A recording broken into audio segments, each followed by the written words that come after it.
દર્શકો, નવરાત્રીનો સમય ચાલી રહ્યો છે તો આપણે નવરાત્રી વિશે વાત કરીશું. એ પહેલા પ્રાર્થના કરી લઈએ.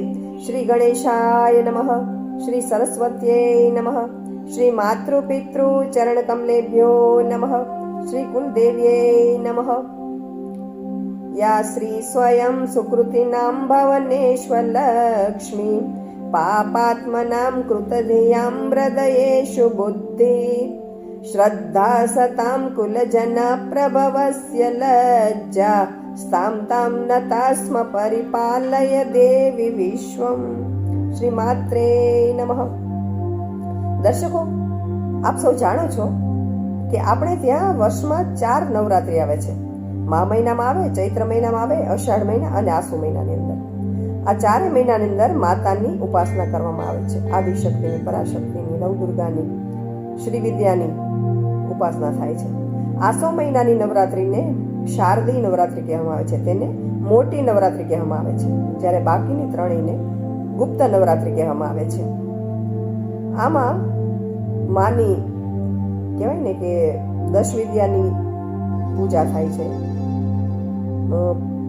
10 વિદ્યા એટલે કાલી, તારા, ત્રિપુર સુંદરી, ભુવનેશ્વરી, છિન્નમસ્તા, ભૈરવી, ધૂમાવતી, બગલામુખી, માતંગી, કમલા, આ 10 સ્વરૂપની પૂજા થતી હોય છે. સામાન્ય રીતે માણસો આપણે તો નહીં કરતા હોઈએ, આપણે ન કરીએ, પરંતુ તંત્ર સાધકો જે છે એ ગુપ્ત નવરાત્રીમાં આવી બધી ગુપ્ત સાધના કરતા હોય છે. અને આપણે આ 10 વિદ્યાની પૂજા ન કરી શકીએ, શ્રી વિદ્યાની પૂજા ન કરી શકીએ, આદિશક્તિની પૂજા ન કરી શકીએ, કુલદેવીની તો પૂજા કરી શકીએ. અને નવરાત્રીમાં આપણે આસો મહિનાની અંદર જે દુર્ગા માતાના નવદુર્ગાના 9 સ્વરૂપો છે તેની તો પૂજા ચોક્કસ કરી શકીએ. કારણ કે નવદુર્ગાના સ્વરૂપમાં આપણે જાણીએ છીએ, પ્રથમમ શૈલપુત્રી ચ, દ્વિતીયમ બ્રહ્મચારિણી, તૃતીયમ ચંદ્રઘંટાત. તો આ 9 સ્વરૂપની આપણે પૂજા કરી શકીએ.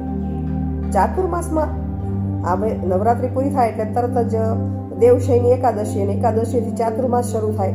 ચાતુર્માસની અંદર એવું કહેવાય છે કે સાંસારિક કાર્યો, શુભ મંગલ કાર્યો, વાસ્તુ લગ્ન કશું થતું નથી. અને એ સમયગાળાની અંદર તપ, વ્રત, ભક્તિ, સત્સંગ, કીર્તન આ બધું કરવાનું હોય છે. તો આપણે આ માતાજીને પ્રાર્થના કરીએ કે હે માં, ચાતુર્માસની અંદર અમે આ બધું કરી શકીએ અને એમાં તમે અમને સફળતા આપજો.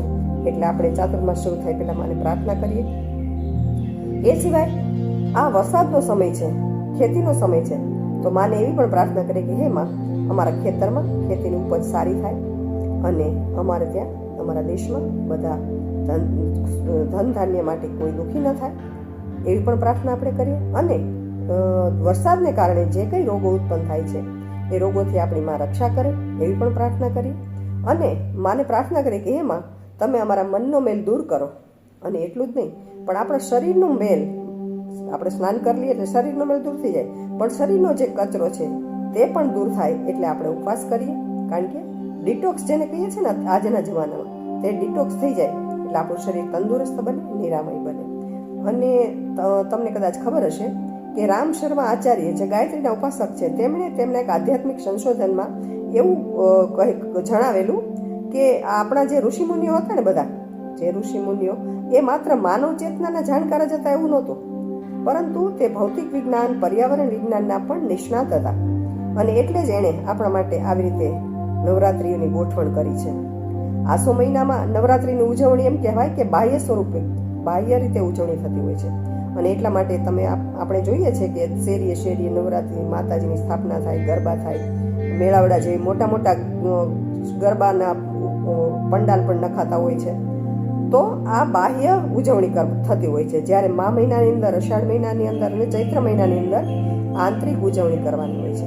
હવે સવાલ એ થાય કે આંતરિક ઉજવણી એટલે શું?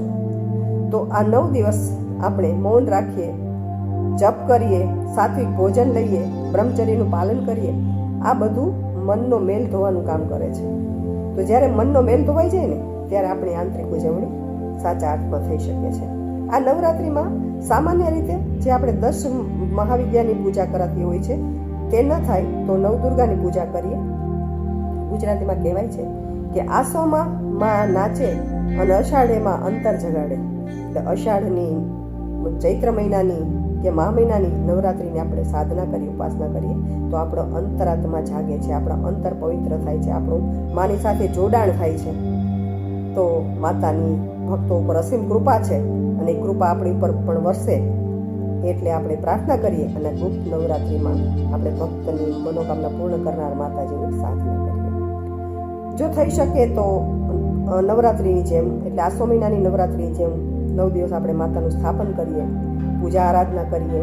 તેવું ન થઈ શકે તો અખંડ દીવો કરીએ. તેવું ન થઈ શકે તો સવાર સાંજ માતાની આરતી કરી, દીવો પ્રગટાવી, પ્રાર્થના સાથે ગરબા ગાઈએ. આવું બધું તો થઈ શકે. અને આપણે બને ત્યાં સુધી લાલ વસ્ત્રો ધારણ કરીએ, પીળા વસ્ત્રો ધારણ કરીએ, માતાને પણ લાલ ચુંદડી ઓઢાડીએ, લાલ ફૂલ ચડાવીએ, પુષ્પ ચડાવીએ. આવું આપણે કરી શકીએ. અને જો થઈ શકે ને તો શ્રી સૂક્તનો પાઠ ચોક્કસ કરવો. એક થઈ શકે તો એક, ને જો સમય હોય, અનુકૂળતા હોય તો 3 પાઠ પણ ચોક્કસ કરવા. અને ઘણા તો દુર્ગા સપ્તશતીનો આખો પાઠ કરતા હોય છે.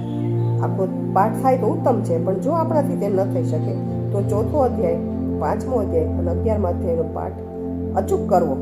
અને એમાંથી 3ય ન થઈ શકે તો એક તો રોજ ચોક્કસ કરવું. ઘણા સિદ્ધ કુંજિકા સ્તોત્રનો પાઠ પણ કરતા હોય છે, બરાબર. ઘણા સપ્તચંડીનો પાઠ કરતા હોય છે. તો આ ચોક્કસ કરવું જોઈએ. હવે બીજી એક વાત છે કે જો આપણા કોઈ કહેવાય ને કે આંતરિક કે બાહ્ય કોઈ પણ પ્રકારનો ભય આપણને સતાવતો હોય, ઘણીવાર એવું હોય કે શેનો ડર છે કે શેનો ભય છે એની આપણને ખબર પણ ન હોય, પણ અંદર એક અનકોન્શિયસમાં કંઈક ભય પડેલો હોય, ડર પડેલો હોય, તો જેને આવું થતું હોય તો એણે મા ભગવતીનું ઓમ દુમ દુર્ગાએ નમઃ આ જે મંત્ર છે એ મંત્રનો જપ કરવો જોઈએ.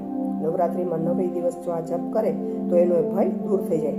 અને જો એ મંત્રનો જપ ન થઈ શકે ને તો દુર્ગાના 32 નામોની માળા ચંડીપાઠની અંદર આવે છે, તો એનું તો ચોક્કસ પઠન કરવું જોઈએ. એનાથી પણ આપણા તમામ પ્રકારના ભય દૂર થાય છે અને આપણો આત્મવિશ્વાસ વધે છે. એટલે જે લોકોની અંદર આત્મવિશ્વાસની ખામી હોય તેણે આ વસ્તુ ચોક્કસ કરવી. હવે બીજું માતાજીનો જે મૂળ મંત્ર છે ને, ઓમ આઈમ રીમ ક્લીમ ચામુંડાએ વિચ્ચે, આ મૂળ બીજ મંત્રનો જપ કરનાર કોઈ પણ હોય ને સાધક, તો એને માતાજી બધું જ આપે છે. અને વધારાનું એકાગ્રતા આપે છે. અને એકાગ્રતા આપે એટલે એનામાં ધ્યાન સાધવાની શક્તિ આવે છે. અને આ ધ્યાન તેને આધ્યાત્મિક પ્રગતિમાં, ઉન્નતિમાં મદદ કરે છે. ગાયત્રીના ઉપાસકો જે છે એ લોકો ગાયત્રી મંત્રનો જપ કરતા હોય છે અને ગાયત્રીનું અનુષ્ઠાન કરી અને 9 દિવસનું વ્રત કરતા હોય છે, સવિતુને પ્રાર્થના કરતા હોય છે. અને આ બધા જપ કરવાથી જપ કરનારમાં સાધકની અંદર સકારાત્મક ઉર્જાનો પ્રવેશ થાય છે.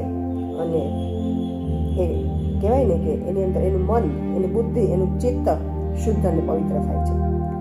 અને આ નવરાત્રિમાં એક આપણે ખાસ અગત્યની વાત એ છે કે આપણે કંઈ પણ કરીએ, આટલી બધી વાત કરી કે આ કરવું, તે કરવું, વગેરે વગેરે વગેરે, એમાંથી આપણે કંઈ બધું નથી કરી શકવાના, પણ જે પણ કંઈ કરતા હોય એ કોઈને જાહેર ન કરવું, આપણી રીતે આપણે મનમાં રાખવું, ગુપ્ત રાખવું અને કરવું, તો એના વધારે લાભ મળે છે, વિશેષ ફળ મળે છે. અને જે ખરેખર બાહ્ય કે આંતરિક શત્રુઓથી પરેશાન થતા હોય તેણે તો આ વ્રત ચોક્કસ કરવું જોઈએ. જે લોકોને નોકરી ધંધામાં કે વેપારમાં કંઈ મુશ્કેલી પડતી હોય તો તેણે પણ આ વ્રત કરવું જોઈએ. જેને સુખ સમૃદ્ધિ પુત્ર પૌત્ર આદિની ઈચ્છા હોય તો તેણે પણ આ વ્રત કરવું જોઈએ. માં બહુ દયાળુ છે અને પોતાના બાળકોને એ જે જોઈએ ને તે આપે છે. તો આપણે પણ આવું કંઈ જે થાય તે આપણે કરીશું. અને બને તો કુમારિકાઓનું પૂજન કરવું, કુમારિકાનું પૂજનનું બહુ ઉત્તમ શ્રેષ્ઠ ફળ છે, તો એ ચોક્કસ કરીશું. અને એમ કહેવાય કે આધિભૌતિક, આધ્યાત્મિક, આંતરિક જે કાંઈ પ્રગતિ કરવાની આપણી ઈચ્છા હોય ને એ આપણે માને સમર્પિત થઈને જપ તપ વ્રત મૌન સાથે પ્રાર્થના સાથે કરીએ, બરાબર. તો આપણે અત્યારે માને પ્રાર્થના કરીએ કે હે માં, તમે શક્તિ સ્વરૂપે, બુદ્ધિ સ્વરૂપે, કાંતિ સ્વરૂપે, શાંતિ સ્વરૂપે અમારી અંદર વસો. લક્ષ્મી સ્વરૂપે તમે સ્થિર અને સદ બનીને અમારા ઘરમાં વસો. પ્રાર્થના સાથે આજની વાત આપણે પૂર્ણ કરીશું. યા દેવી સર્વભૂતેષુ માતૃરૂપેણ સંસ્થિતા નમસ્તસ્યે નમસ્તસ્યે નમસ્તસ્યે નમો નમઃ. શ્રી કુલદેવી નમો, શ્રી માત્રે નમઃ. આવજો.